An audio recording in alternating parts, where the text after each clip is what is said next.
할렐루야. 오늘 또 말씀을 통해 주시는 그 하나님의 은혜와 평강이 오늘 예배하는 우리 모두에게 함께 하시기를 주님의 이름으로 간절히 축원합니다. 지난 주일 저녁이었습니다. 예배를 다 마치고 났는데 저녁에 저한테 귀한 손님 한 분이 찾아왔습니다. 그 귀한 손님이 누구냐? 제가 신학교 때부터 지금까지 마음을 깊이 나누면서 교제하는 친구 목사님 한 분이 저를 찾아왔습니다. 이분은 제가 부산에 왔다 그러니까 한번 와야 되겠다 여러 차례 이야기했는데 거의 진짜 한 2년 가까이 다 돼서 이제야 막 내려왔어요. 사람이 살다 보면 기다려지는 사람이 있고 또 누가 온다 그러면 부담스러운 사람이 있는데 이 목사님은 저한테 있어서만큼은 기다려지는 사람. 왜냐하면 제가 좋아하고 또 존경하기도 하니까. 친구인데 좋아하는 건 이해가 되지만 존경까지 이렇게 해야 될 일이 있을까? 참 존경스러워요. 그 이유 중에 하나는 신실한 분이세요. 정직하게 목회하려고 하고 꾸준히 뭔가에 도전하려고 하는 모습이 저한테는 큰 은혜입니다. 목회를 하는데 그냥 대충 하지 않고 올인해서 모든 것을 막 쏟아내려고 하는 그 모습을 볼 때마다 저한테는 이런 친구가 내 곁에 있다는 게 얼마나 좋은지 모르겠다, 그런 생각이 들기도 합니다.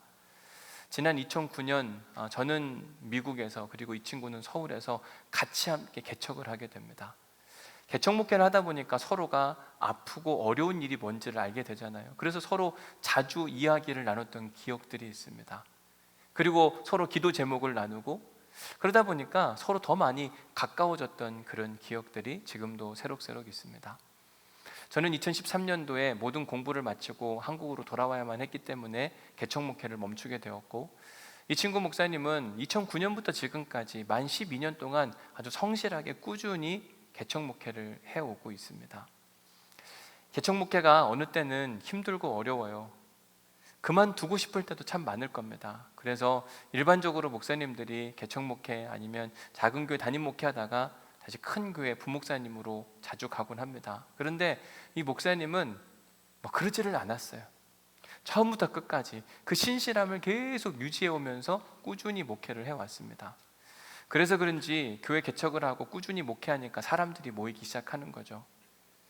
재밌게 목회를 하고 있었어요. 그런데 어느 순간 되니까 한계점이라는 게 있는 겁니다. 넘어설 수 없는 벽 같은 거 있잖아요. 개척을 해보니까요, 제일 힘들고 어려울 때가 언제냐면 첫 번째 교인이 올 때까지가 힘들고 어렵더라고요. 아무도 없이 시작을 했는데 첫 번째 교인이 올 때는 너무 행복하고 좋습니다. 조금만 더 열심을 내면은요, 사람들이 또 붙어요. 2명, 3명. 근데 언제 또 힘드냐면 10명 모여서 예배하는 게 그렇게 힘들고 어려워요. 10명이 오잖아요. 너무 행복하고 좋고 앞에 막 미래가 보이고 잘 될 것 같은 그런 마음이 들기도 합니다. 그런데 다시 한번 또 언제 고비가 찾아오냐, 30명쯤 되면 요걸 좀 넘어서야 그 다음에 50명도 되고 100명도 됐는데 이게 생각보다 만만치가 않습니다. 제가 개척 목회를 해보니까 알겠더라고요. 제 친구 목사님도 서울에서 개척을 해서 정말 무릎으로 목회하는 분이었어요. 서울 송파구의 지하실에서 목회를 시작을 했는데, 늘 무릎 꿇고 그 자리에서 설교 준비하고 있다 보니까 몸도 안 좋아지고 때로는 무릎이 시리다고 이야기하기도 하고, 나중이 돼서는 2층 상가를 좀 얻어서 교육관으로 쓰고 좀 변화가 일어나기도 했지만 참 힘들고 어렵게 목회했던 그런 친구입니다. 그런데 12년 동안 30명 내외에서 벗어나지를 못하는 겁니다. 그러니까 얼마나 힘들고 어렵겠어요. 다음을 좀 가면 좋겠는데 그게 이루어지지 않으니까 때로는 좌절되고 어려운 마음들도 있었을 것이고, 특별히 작년 2월이죠. 코로나를 맞으면서부터는 2년 동안 너무 힘겹고 어려운 시간을 보내야만 했고, 또 그동안 빌려 쓰던 교회에서 또 나와야 되는 그런 상황이 발생하기도 했습니다. 지난 주일 저녁에 와가지고 제 사무실에서 이런저런 이야기를 나누고 있는데 그 친구가 저한테 하는 이야기가, 워낙 저랑 가깝게 지내니까 제 이름을 불러가면서 성수야, 나 지난 몇 년 동안 너무 힘들고 어려웠다. 그 얘기를 듣는데 그 말에 무게감이라는 게 있잖아요. 얼마나 힘들고 어려웠을까. 그러면서 저한테 하는 이야기가, 나는 왜 모양인지 모르겠다. 이야기를 듣는데 친구로서는 마음이 짠한 마음이 찾아왔어요. 이 친구가 목회를 하면서 꾀를 부리거나 게으르거나 아니면 성실하지 못했다고 한다면 너는 그게 문제야. 그것 때문에 그런 거지. 좀 잘 좀 해. 제가 다그치기라 할 텐데 이 친구는 그런 분이 아니에요. 신실했고 꾸준했고 정직하게 하게 목회하려고 애를 썼습니다. 그런데도 불구하고 12년의 세월이 지났는데 여전히 힘들고 어려운 상황 가운데 있어요. 미래가 불투명합니다. 제가 지난 주일부터 월요일까지 1박 2일 동안 하루를 좀 머물다 갔는데 최선을 다해 섬겨줬어요. 좀 힐링 좀 하고 올라가서 다시 힘내서 목회하라고. 바다도 걷고요, 맛있는 것도 먹고 그러면서 제가 해줬던 이야기가 뭐냐면, 야 아무개야, 나는 있잖아, 네가 있어서, 네가 내 옆에 있어서 너무 좋아. 왜냐하면 너처럼 신실하게 꾸준하게 이렇게 목회하는 사람들이 생각보다 많지 않아. 힘들면 도망가려고 하고 다 그러는데 너 그러지 않았잖아. 난 너를 응원해. 난 네가 내 친구라는 게 너무 좋다. 너무 감사하다. 여러분, 우리가 살다 보면 우리가 열심히 일을 하고 성실하게, 그리고 때로는 믿음대로 움직이려고 하는데도 불구하고 일이 잘 안 풀릴 때가 있습니다. 오늘 설교 제목을 보면 뭐라고 되어 있습니까? 꼬일 대로 꼬인 문제. 어느 때 보면 내가 열심히 해요. 믿음으로 하려고 애를 쓰기도 합니다. 그런데 일이 잘 안 풀리고 고난이 찾아올 때가 있어요. 특별히 지금 우리는 12월 둘째 주일 예배를 드리고 있어요. 한 해를 돌이켜보면 어떤 거는 막 우리가 기도하고 애를 쓰므로 말미암아 하나님이 응답해 주신 사건들도 있습니다. 감사로 고백할 수 있죠. 또 어떤 문제는 기도해도 해결이 안 되는 문제가 있잖아요. 기도하는데도 불구하고 인생의 문제가 더 꼬여갈 때가 우리 안에 분명히 있습니다. 그런 문제가 될 때마다 우리는 답답하고 속상하고 억울하기도 해요. 왜 우리가 이렇게 열심히 하는데도 불구하고 해결되지 않냐? 내가 믿음으로 막 붙들고 기도하는데도 왜 이 문제가 해결되지 않을까? 감사하고 은혜가 되는 것은 오늘 본문이 그 문제에 대한 해답을 제시해 줍니다. 바라기는 오늘 말씀을 듣고 여러분들 삶 가운데 영적인 시원함이 찾아올 수 있기를 주님의 이름으로 간절히 축원합니다. 자, 성령의 사람 사도 바울은 신실한 사람이었습니다. 거룩한 사람, 하나님 나라 복음으로 가득 찬 사람이었어요. 심지어 자신의 하나밖에 없는 생명까지도 하나님께 아낌없이 드리겠다고 하는 믿음의 고백이 그에게 살아 있었습니다. 그래서 우리가 잘 아는 사도행전 20장 24절 말씀, 내가 달려갈 길과 주 예수께 받은 사명 곧 하나님의 은혜의 복음을 증언하는 일을 마치려 하면은 어떻게 한다고요? 나의 생명조차 조금도 귀한 것으로 여기지 아니하노라. 바울은 자기에게 하나밖에 없는 생명이 있는데 그것조차도 하나님이 원하시면 드리겠다. 걱정하지 마시라. 바울은요, 말로만 한 사람이 아니에요. 그가 이런 선포를 하고 나서 두로라고 하는 도시에 가서 자기가 믿음으로 전파한, 믿음을 전해준 제자들이 있었습니다. 그들과 함께 믿음의 교제를 하는데 이 제자들이 기도하는 중에 성령님께서 바울이 예루살렘에 가면 어떤 일을 경험할지를 가르쳐 주셨어요. 그러니까 막 제자들이 맞고 서는 겁니다. 그 이야기가 사도행전 21장 4절에 나옵니다. 우리 함께 읽어볼까요? 시작. 제자들을 찾아 거기서 이레를 머물더니 그 제자들이 성령의 감동으로 바울더러 예루살렘에 들어가지 말라 하더라. 제자들이 바울을 만났습니다. 감사하죠. 은혜입니다. 그런데 성령님께서 가르쳐 주시길 뭐라고 이야기했냐면, 너희 선생인 사도 바울은 예루살렘에 가면 고난과 박해와 어려움이 찾아올 것이다. 이 얘기를 들으니까 제자들이 사랑하는 선생님인데 어떻게 그 일을 당하도록 그냥 내버려둬요? 선생님 못 갑니다. 안 됩니다. 가시면 큰일을 당합니다. 성령님이 우리에게 가르쳐 주셨습니다.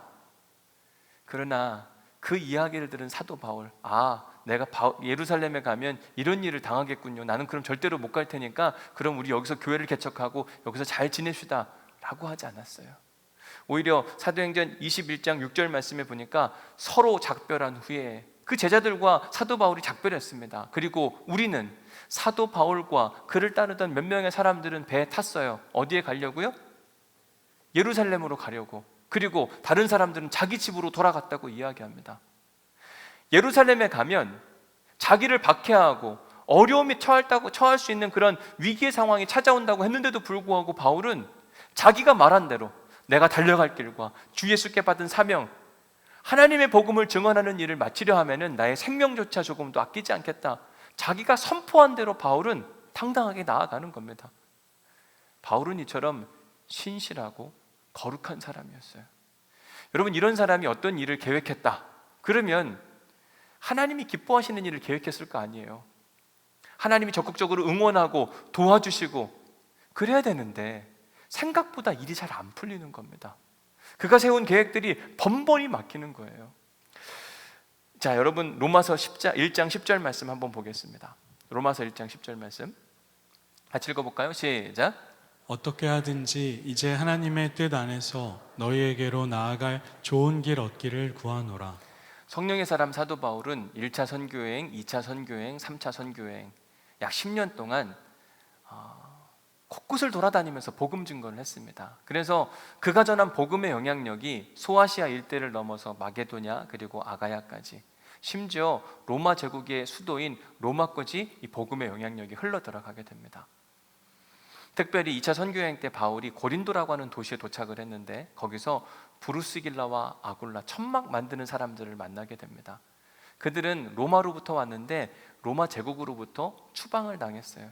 그래서 고린도에 와서 사도 바울을 만나가지고 그들이 로마 수도의 이야기를 전해주는데, 특별히 로마 제국의 수도인 로마에 교회가 크게 부흥한다는 이야기를 하게 됩니다.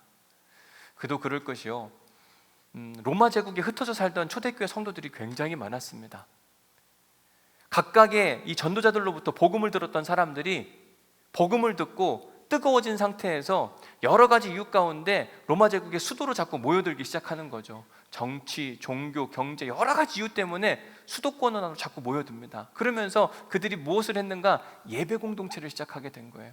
함께 모여서 예배드리고, 함께 모여서 기도하고, 함께 모여서 찬양하고, 그러면서 교회 안에 부흥의 문제가 막 찾아오는데, 특별히 예수님께서 초대교회 성도들에게 명령하신 일이 있어요. 너희는 땅끝까지로 내 증인이 되라. 초대교회 성도들은 이 말씀을 부여잡고 복음을 증거하기 시작하는데, 유대인들에게도 복음을 증거하고 이방인들에게도 복음을 증거하고, 그때 성령님이 역사하심으로 말미암아 로마 교회에는 유대교인들도 있었고 이방인들도 있었고 모두가 함께 어우러져서 하나님을 찬양하고 예배하는 놀라운 역사가 일어나게 됩니다. 이게 바로 로마 제국의 수도 로마에 있었던 이 초대교회 부흥운동이었어요. 너무 감사한 일이죠. 그런데 그 교회 안에 작은 문제 하나가 있었습니다. 그 문제는 뭐냐면 신앙의 통일성이에요. 각기 다른 사람들이 로마 제국으로 몰려들었어요. 각기 다른 사람들로부터 복음을 들어가지고 신앙생활을 뜨겁게 하고 있는데 자기 동네에서 신앙생활할 땐 전혀 문제가 없었습니다. 그런데 이들이 다 한 곳, 로마 제국에서도 로마에 딱 도착을 했는데 하나님을 예배할 땐 괜찮았는데 같이 서로 신앙의 교제를 나누다 보니까 어떤 신앙의 문제에 있어서만큼은 서로 다투고 서로 문제가 되는 일이 발생하는 거죠. 예를 들어서 이런 겁니다. 우리 교회는 감리교회예요. 그런데 우리 교회에는 감리교인만 오지 않습니다. 여긴 고신에서 오신 분들도 있을 것이고, 통합, 합동, 침례교, 순복음, 신천지 어딘가 있을 거예요. 그렇죠? 잔뜩 와 있어요. 다 와 있는 겁니다. 근데 문제는 뭐냐면 하나님을 믿긴 믿는데 신앙이 조금은 다른 거죠. 근데 그 다른 문제가 어느 순간에 있어서는 폭발하게 되는 겁니다. 다투고 분열되고, 바울이 이 이야기를 들으니까 너무 속상한 거예요. 로마 교회가 부흥한다는 이야기는 좋은 이야기, 그런데 그 안에 크고 작은 분열의 문제가 있다는 이야기는 가슴을 아프게 만들었습니다. 어떻게 하나님의 교회가 분열될 수가 있느냐? 여러분, 바울의 편지를 보면 자주 하는 이야기가 있어요. 주도 하나요 성령도 하나인데 어찌 너희들이 분열할 수가 있느냐? 하나님의 교회는 하나가 되어야 하느니라. 이게 바울의 신앙이었어요. 그러니까 로마 교회 분열 소식을 듣고 내가 로마 교회에 가서 복음을 증거하고 하나님 나라 신앙으로 저들이 하나로 똘똘 뭉치도록 만들 수 있으면 얼마나 좋을까? 이런 간절한 마음 가운데 바울은 어디를 가고 싶어 했냐면 로마로 가고 싶어 했습니다. 근데 자기가 로마로 가고 싶지만 문이 그냥 쉽게 탁 열리나요? 그렇지가 않은 거예요. 가고 싶은데 닫히고, 가고 싶은데 닫히고, 답답한 거죠. 근데 바울에게 지혜가 있는 게 뭐냐면, 이게 안 되면 다른 방법으로, 그 방법이 뭐냐면 편지를 써서 보내자. 그래서 바울은 AD 57년 그가 3차 전도여행 중에 고린도에서 3개월 동안 머물게 되는데, 그때 로마 교회에 있는 성도들에게 긴 편지를 쓰는데 그게 뭐냐면 바로 로마서예요. 로마서에 보면 복음이란 무엇인지, 그 복음 앞에 인간이란 존재는 어떤 존재이고 율법과 죄의 관계가 어떠한 것인지, 하나님이 이스라엘 백성들을 선택하셨는데 그뿐만 아니라 하나님의 구원 역사를 위해서 이방인들은 또 어떻게 사용하시는지, 로마 교회가 건강한 하나님의 공동체가 되기 위해서 어떻게 신앙생활해야 되는지를 로마서의 긴 편지로 3개월 동안 고린도에서 자세히 써 내려갑니다. 다 완성됐어요. 바울은 다 완성된 그 편지를 인편에 먼저 로마 교회로 보내게 됩니다. 그리고 3차 전도행이 마치고 나면 나도 이제 이 전도행을 끝나고 나면 로마로 가야 되겠다. 그래서 사도행전 19장 21절에서 이런 선포를 하게 되는 겁니다. 같이 읽습니다. 시작. 이 일이 있은 후에 바울이 마게도냐와 아가야를 거쳐 예루살렘에 가기로 작정하여 이르되 내가 거기 갔다가 후에 로마도 보아야 하리라 하고. 내가 거기 갔다가 어디도 간다고요? 바울은 로마에 대한 간절한 소원과 꿈이 있었습니다. 나 로마 가고 싶다. 제발 꼭. 근데 개인적인 욕망과 사심이 아니에요. 로마 가서 더 큰 교회를 이루고 더 많이 잘 알려주고 이런 차원의 문제가 아니라 그들의 흔들리는 신앙을 더욱더 굳건하게 하고 거기서부터 다시 사람들을 파송해서 온 열방에 하나님의 복음이 증거되면 좋겠다. 이런 간절한 마음 가운데 사도 바울은 로마로 가기를 소망했던 겁니다. 자, 이렇게 멋진 계획을 가지고 있다고 한다면 하나님이 사도 바울을 도와주셔야 될 거 아니에요. 그러면 막 로마로 가는 길이 활짝 열려야 될 텐데 이 길이 안 열리는 겁니다. 놀랍게도 계속 막혀요. 사도행전 21장 17절 말씀을 먼저 보면 예루살렘에 이르니 형제들이 우리를 기꺼이 영접하거늘. 바울이 오순절 거의 다 이제 가까운 날에 예루살렘에 도착을 하게 됩니다. 그때 바울은 예루살렘 교회 성도들이 참 힘들고 어렵다는 이야기를 듣고 어마어마한 연보, 헌금을 모아가지고 예루살렘에 가져왔어요. 그리고 그걸 형제들에게 나누어 줬고, 그리고 유대인들이 지키는 3가지 절기 중에 하나가 오순절이었는데 큰 유대교의 명절을 예루살렘에서 지키고 싶어 했습니다. 여기까지는 괜찮았어요. 다 좋았습니다. 이제 여기서 그 모든 일을 마치고 나면 바울은 배를 타고 로마로 가야 되겠다. 이게 사도 바울의 계획이었는데 문제는 그 다음부터 이루어지는 겁니다. 사도행전 21장 27절 말씀. 그 이래가 거의 참에 아시아로부터 온 유대인들이 성전에서 누구를 보고요? 바울을 보고 어떻게 했다고요? 모든 무리를 충동질했다. 충동질했다고 하는 말은 응원했다, 지지했다 이런 게 아닙니다. 사도 바울을 오해하고 모함하도록 만들었다, 이런 의미를 갖고 있잖아요.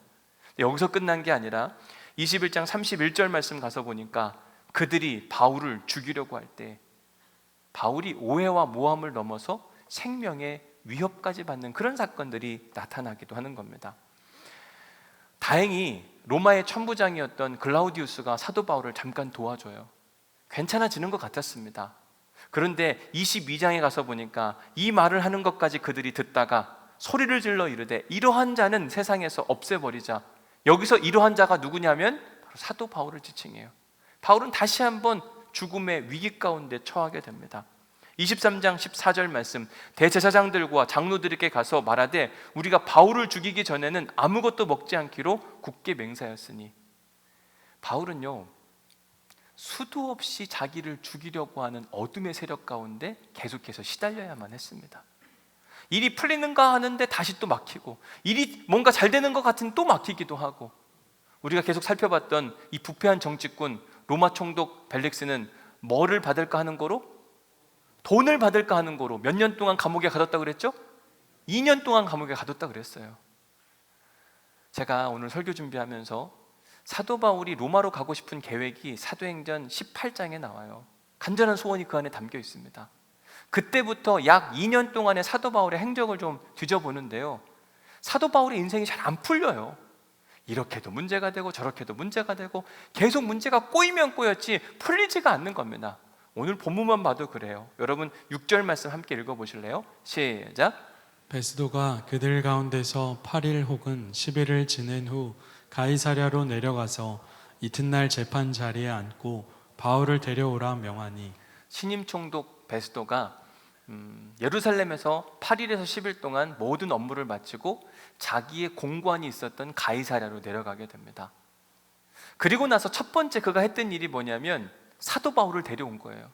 그래서 뭐 했는가? 7절 말씀, 그가 나오매 예루살렘에서 내려온 유대인들이 둘러서서 여러 가지 중대한 사건으로 고발하되 능히 증거를 대진 못한지라.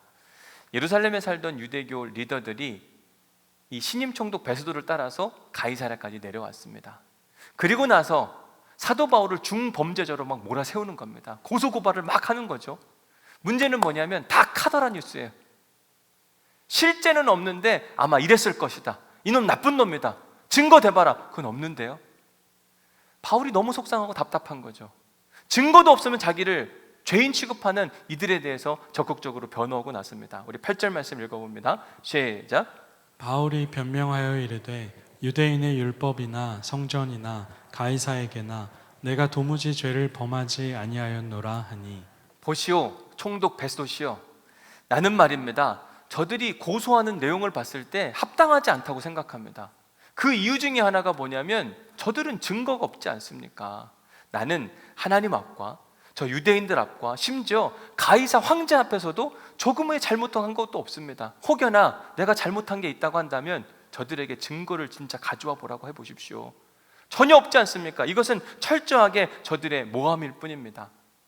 그런데 이 이야기는 바울이 베스도에게 처음 한 이야기가 아니에요. 바울은요 지금 세 번째 재판을 받고 있었어요. 첫 번째는 예루살렘에서 로마의 천부장 글라우디우스에게 재판을 받았습니다. 두 번째는 로마의 총독 벨릭스에게 재판도 받았습니다. 그리고 지금 세 번째 베스도에게 재판을 받고 있어요. 근데 이 세 번 모두 다 바울은 동일한 이야기를 했어요. 그리고 그 재판 결과가 계속해서 반복되는데 로마의 천부장 글라우디우스도 사도 바울 죄 없다, 그냥 땅땅땅 결론을 내렸습니다. 뿐만 아니라 부패한 정치꾼이었던 총독 벨릭스도 유대 권력자들이 고소를 했잖아요. 그러면 판결을 내려야 되는데 판결 보류를 시켰습니다. 왜? 증거 불충분. 충분하지 않으니까 이 사람을 죄인이라고 이야기할 수가 없다. 동일한 결정을 내립니다. 오늘 본문에 등장하는 신임 총독 베스도도 똑같았어요. 내가 보니까 바울에게 죄는 없다, 이런 이야기를 하는 거죠. 자, 그러면 무죄 추정의 원칙에 의거 죄가 없으면 그냥 자유를 선물해 줘야만 합니다. 석방 나가시오. 그런데 오늘 본문 9절에 보니까 이렇게 이야기를 하죠. 베스도가 유대인의 마음을 얻고자 하여. 신임 총독 베스도는 전임 총독 벨릭스보다는 그래도 나은 사람이었어요. 성실한 사람, 지혜롭게 판단하려고 했고 공평하게 재판을 하려고 했으며 백성들의 마음을 헤아리려고 하는 아주 전임 총독과는 비교할 수 없을 정도로 특별한 사람이었습니다. 그러나 그도 정치꾼이었습니다. 자기가 유대의 권력자들에게 잘못 보여서 좋을 게 하나도 없었거든요. 그런 마음이 드니까 지금 화가 나 있는 유대의 권력자들의 마음을 누그러뜨리기 위해서 죄 없는 사도 바울에게 이런 이야기를 하는 겁니다. 보시오 사도 바울, 당신 지금 이 문제를 가지고 예루살렘에 가서 한 번 더 재판받을 용의가 있습니까? 거기서조차 재판에서 무죄 판결을 받는다고 한다면 내가 당신을 자유롭게 석방해 주겠습니다. 들으면 좋은 이야기인데 사도 바울 마음에는 억울하고 답답함이 찾아왔습니다. 분명 바울은 로마로 가는 선교 계획을 세웠어요. 그게 자기의 개인적 욕망이 아니라 하나님의 뜻. 그런데 신기하게도 번번이 그 길이 막혀요. 자기가 실수를 했거나 죄를 지었거나 그래서 문제가 된다면 오케이, 내가 감당해야지. 그거 뭐 당연한 거 아니겠어? 그러나 오늘 본문에 등장하는 사도 바울은 지난 2년 동안 계속해서 억울하고 답답한 일만 경험하는 겁니다. 자긴 잘못을 안 했어요. 그런데도 불구하고 없는 말을 지어내면서 사도 바울에게 죄 있다, 그런 인생 살면 안 된다, 저자는 죽여버려야 된다. 신임 총독 베스도가 오면서 바울에겐 희망이 생겼어요. 왜? 신임 총독 베스도는 전임 총독이었던 벨릭스와는 다르더라. 뇌물을 받고 부패한 타락한 정치꾼이 아닌 것처럼 보였으니까 그래, 이번 신임 총독 베스도에게 내 재판에 대한 공명정대함이 분명히 살아있을 것이고 그럼 나는 자유를 선물 받아서 하나님 나라를 위해서 내가 로마까지 가야 되겠다. 바울은요, 베스도가 온 것이 하나님이 보낸 사람이라고 생각했거든요. 그런데 다 그놈이 그놈인 게 9절 말씀에 뭐라고 되어 있다고요? 유대인들의 마음을 얻고자 해요. 너무 속상한 거죠. 저 사람만큼은 나를 정말 진실로 대해줄 줄 알았는데 세상에 믿을 놈이 하나도 없는 겁니다. 얼마나 좌절된 마음 가운데 있었을까. 바울은 야, 세상 참 더럽다 이렇게 생각했을 겁니다. 결국 이게 한계인가? 내 인생은 왜 그렇게 꼬이는 걸까? 내가 하나님 나라를 위해서 애를 쓰고 수고하겠다고 하는 건데 왜 하나님은 길을 여시지 않는 걸까? 이렇게 속상하고 답답한 마음 가운데 있을 때 사도 바울에게 번뜩이는 지혜 하나가 찾아온 겁니다. 10절 말씀 읽어봅니다. 시작. 바울이 이르되 내가 가이사의 재판 자리 앞에 섰으니 마땅히 거기서 신문을 받을 것이라. 당신도 잘 아시는 바와 같이 내가 유대인들에게 불의를 행한 일이 없나이다. 바울은 지금 총독 베스도에게 항소를 하는 겁니다. 나는 이 재판에 동의할 수 없습니다. 나를 로마의 황제에게 보내주십시오. 나는 저들이 지금 고소하고 있는 내용에 대해 동의할 수도 없고 저들에게 불의한 짓도 한 일이 없는데 왜 내가 예루살렘에 가야만 합니까? 나는 차라리 황제에게 가서 마지막 재판을 받겠습니다. 여러분, 그런데 로마의 황제는 어디 살까요?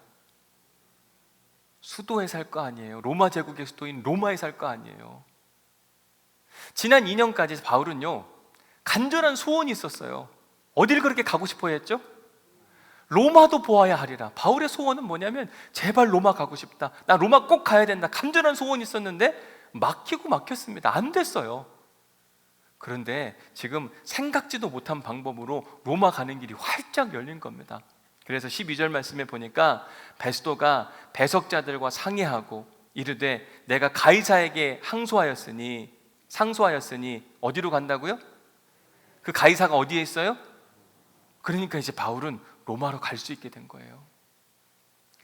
사랑하는 성도 여러분, 이제 2021년 한 해를 마무리하면서 내 인생은 왜 이렇게 잘 안 풀리나? 야, 참 꼬일 대로 꼬였다. 이 문제도 안 되는 것 같고 저 문제도 안 되는 것 같고 자식 문제는 왜 그렇고 재정 문제는 왜 그렇고 건강은 또 왜 그렇고 아주 막 답답하고 속상한 분들이 계실 거예요. 근데 저는 오늘 말씀을 읽으면서 우리에게 희망이 되고 꿈이 되는 건 뭐냐면 하나님의 때, 이걸 우리가 카이로스라고 이야기하는데 하나님께서는 꼬일 대로 꼬인 문제, 풀리지 않는 그 문제도 카이로스, 하나님의 때와 하나님의 방법이 이루어지면 반드시 풀어지고 해결되리라. 이게 하나님이 우리에게 주시는 희망이고 메시지입니다. 분명 사도행전 19장 21절에서 바울이 이렇게 이야기했어요. 로마도 보아야 하리라.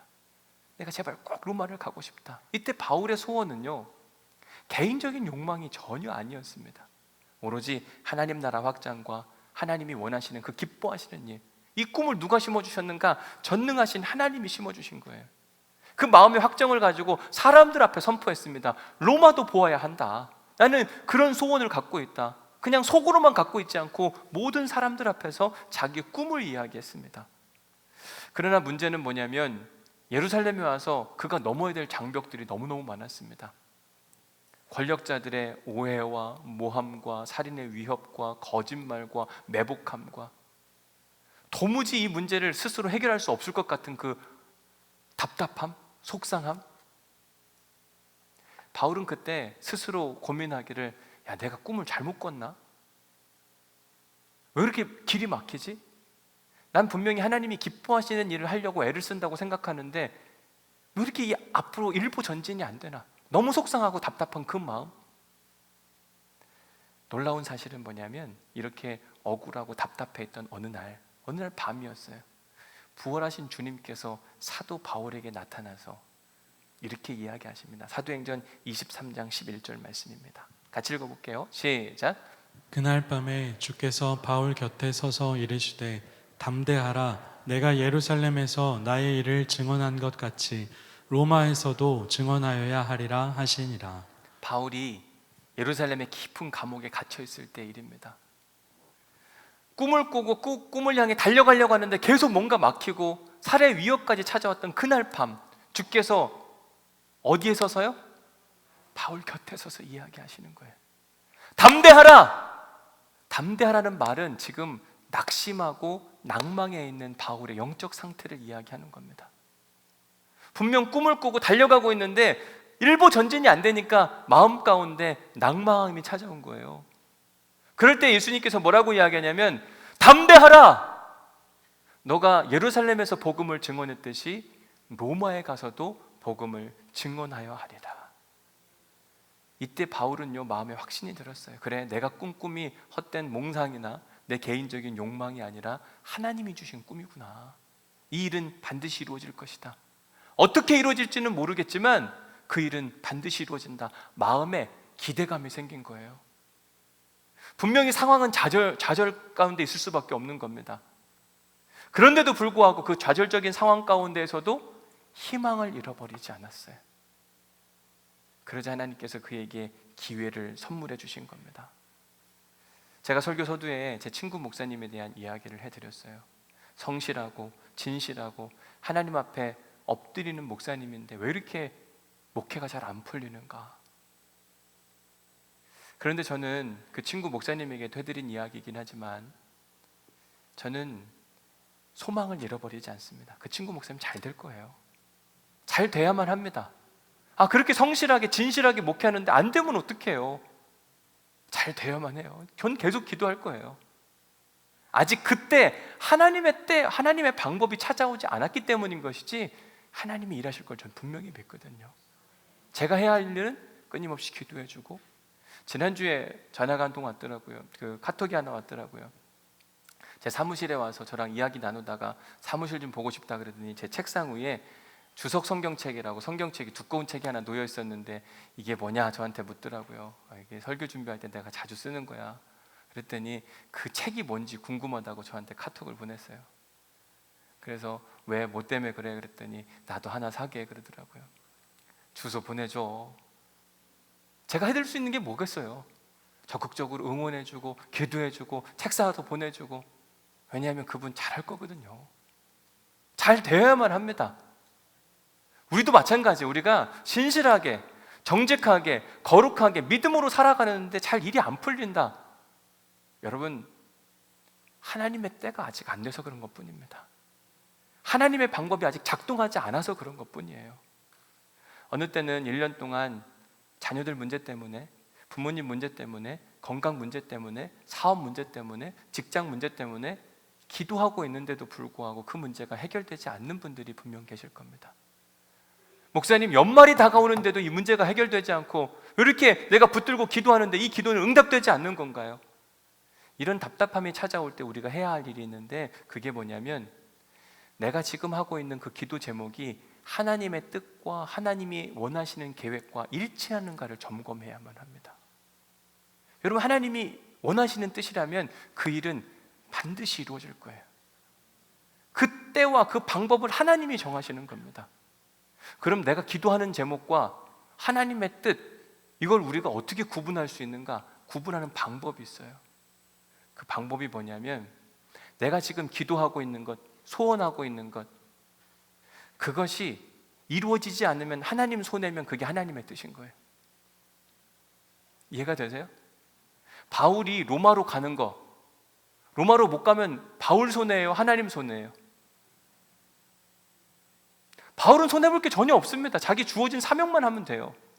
근데 바울에게는 뭐가 지금 있냐면, 하나님, 내가 지금 로마로 안 가면 로마 교회 흔들릴 것이고 분열될 것이고 이러면 안 되잖아요. 내가 로마 못 가는 것 누구 손해예요?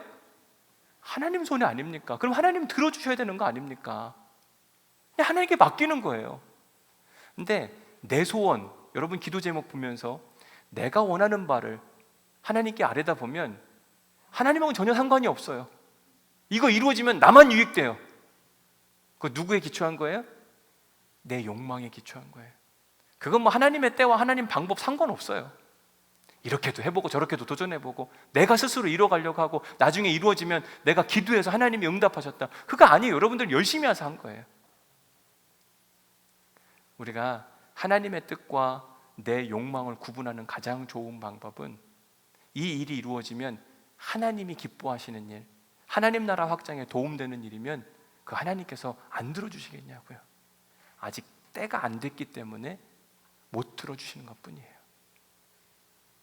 바라기는 우리의 기도의 제목과 하나님의 뜻이 하나가 되어서 지금은 이루어지지 않았지만 그 일을 이루실 하나님을 기대하고 소망하는 우리 온누리교회 성도들 될 수 있기를 간절히 소망합니다. 하나님이 하셨네요 라고 하는 진정한 믿음의 고백이 우리 안에 간절히 일어날 수 있기를 간절히 축원합니다. 자, 우리 묵상 질문 첫 번째, 은혜 받은 말씀 적어보시기 바랍니다.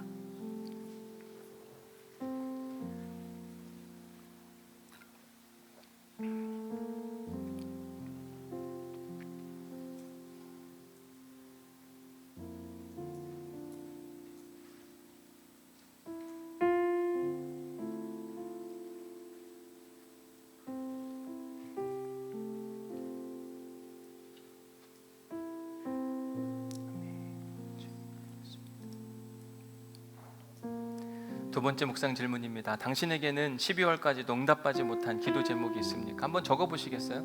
내가 이런 기도 제목 가지고 기도했는데 하나님 아직 응답되지 않은 기도 제목이 있습니다. 어떤 사람에겐 자녀의 문제일 것이고, 어떤 사람에게는 부모님, 재정, 건강, 미래, 관계, 여러 가지 기도 제목이 있을 텐데 아직까지 이루어지지 않은 그 기도 제목, 뭔가 기도하는데도 계속 꼬여가는 것 같은 그런 문제들.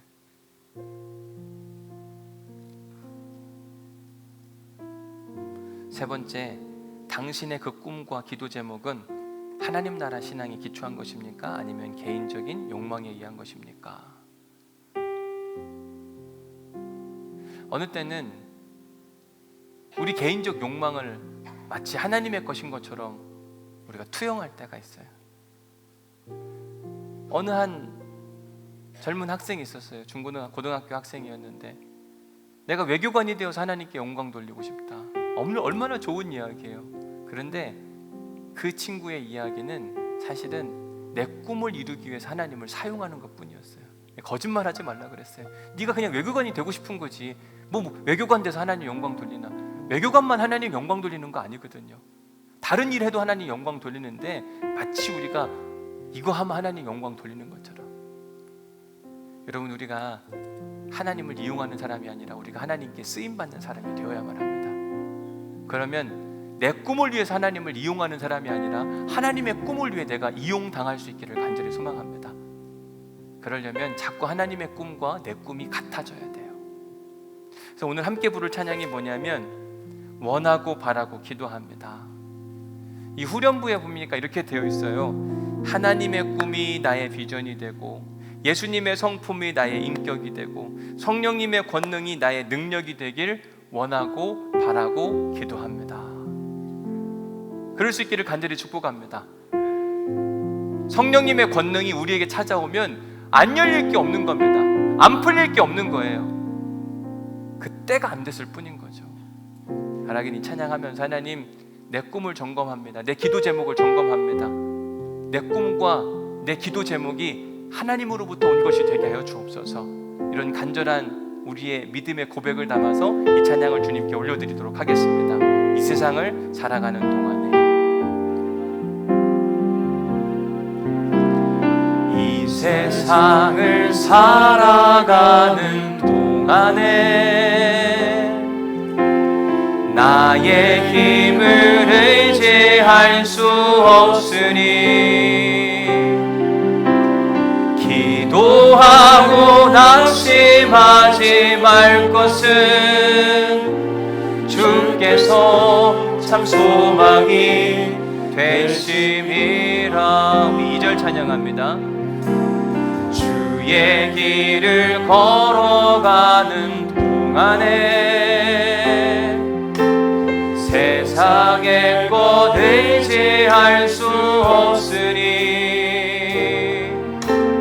감사하고 낙심하지 말 것은 주께서 참 기쁨이 되심이라.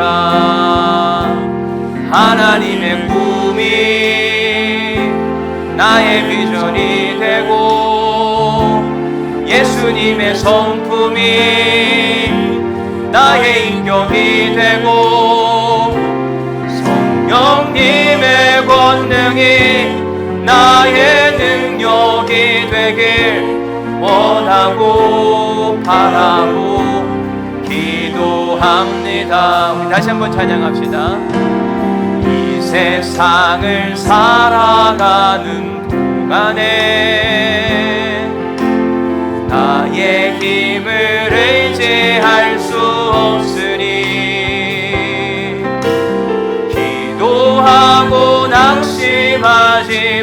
것은 주께서 참 소망이 되심이라. 2절입니다. 주의 길을 걸어가는 만에 세상엔 것 의지할 수 없으니 감사하고 낙심하지 말 것은. 아멘. 주께서 참기. 우리 다 함께 자리에서 일어나셔서 하나님의 꿈이 나의 꿈이 되기를, 하나님의 꿈이 나의 비전이 되고 예수님의 성품이 아멘 나의 인격이 되고 성령님의 권능이 나의 능력이 되길 원하고 바라고 하나님의 꿈이 나의 비전이 됩니다. 하나님의 꿈이 나의 비전이 되고 예수님의 성품이 나의 인격이 되고 성령님의 권능이 나의 능력이 되길 원하고 바라고 하나님의 꿈이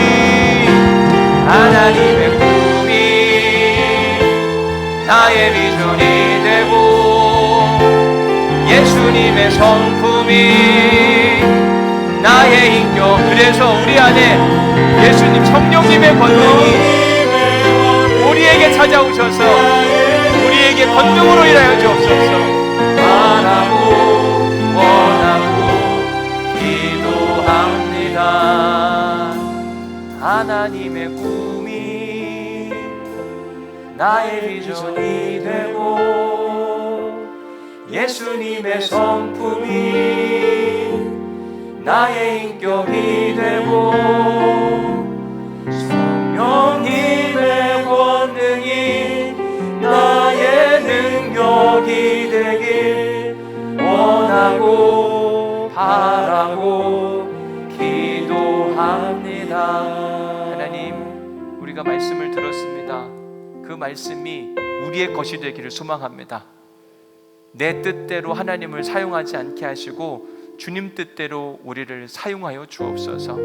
나의 기도 제목이 하나님의 것이 되기를 소망하며 기도합니다.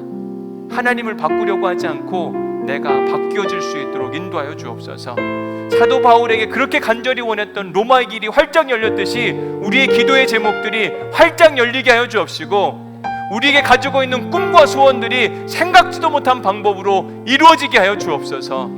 주님, 낭망하거나 좌절하지 않게 하시고 우리 안에 또 다른 기쁨과 은혜와 생명으로 2021년 12월을 마무리하게 하실 것을 믿습니다. 주님, 축복하여 주옵소서.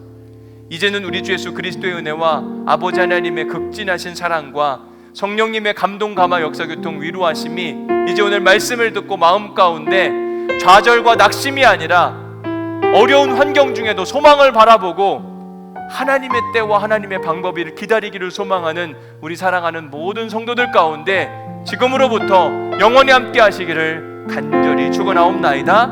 아멘. 하나님 감사합니다. 주님, 하나님의 때와 하나님의 방법을 기다리라고 말씀하시니 감사합니다. 말씀을 통해 점검하게 하시니 감사합니다. 주님의 뜻입니다. 주님의 은혜입니다. 걸어가게 하시고 아버지의 말씀을 듣게 하시고 주님 순종하게 하옵소서. 날아가게 하시는 놀라운 하나님의